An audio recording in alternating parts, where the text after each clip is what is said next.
মধ্যেই একটু নানান ধরনের খাবার খেতে ইচ্ছা করে কি, তাই তো? তাই আমি আজকে একটু তোমাদের জন্য এইভাবে একটা ফ্রাইড রাইস বানিয়েছি। দেখো তো, এটা কিন্তু চিকেন ফ্রাইড রাইস, বানানো খুব সোজা, খেতেও কিন্তু দারুণ। প্রথমে কিছুটা চিকেন নিয়েছি, বোন উইথ বোনও নিয়েছি, আবার বোনলেসও নিয়েছি। তাতে কিছুটা জিরে গুঁড়ো, লঙ্কা গুঁড়ো আর একটুখানি কর্নফ্লাওয়ার আর একটা নাগামরিচ, এটা তোমরা কাঁচা লঙ্কাও দিতে পারো, বেটে একটু থেতো করে নিয়েছি। নিয়ে ম্যারিনেশন করে নিয়েছি, নিয়ে 1 ঘন্টা রেখে দিয়েছি।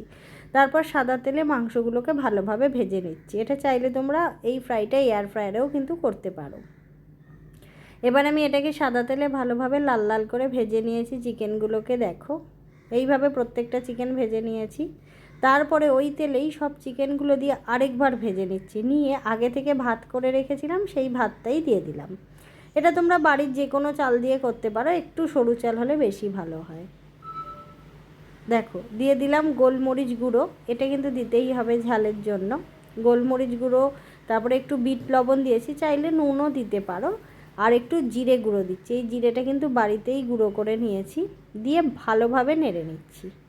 খুব ইজি, আর খেতে যে কী ভালো লাগে তোমরা না খেলে বুঝতে পারবে না। ডিনার কিংবা লাঞ্চে একবার ট্রাই করতে পারো, অফিসে টিফিনেও নিয়ে যেতে পারো। খুব সহজে তোমরাও কিন্তু এটা বানিয়ে নিতে পারো, খেতে দারুণ লাগে। শুধু শুধুই খাওয়া হয়ে যাবে, সঙ্গে যদি শসা বা পেঁয়াজ থাকে তাহলে তো কোনো কথাই নেই। আর চাইলে একটা ডিম সেদ্ধও নিতে পারো।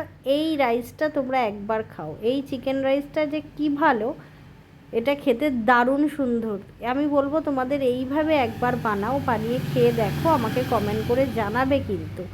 ভালোভাবে চিকেনের সঙ্গে রাইসটাকে ভালোভাবে নেড়ে নিয়েছি, দেখো কত সুন্দর দেখতে লাগছে।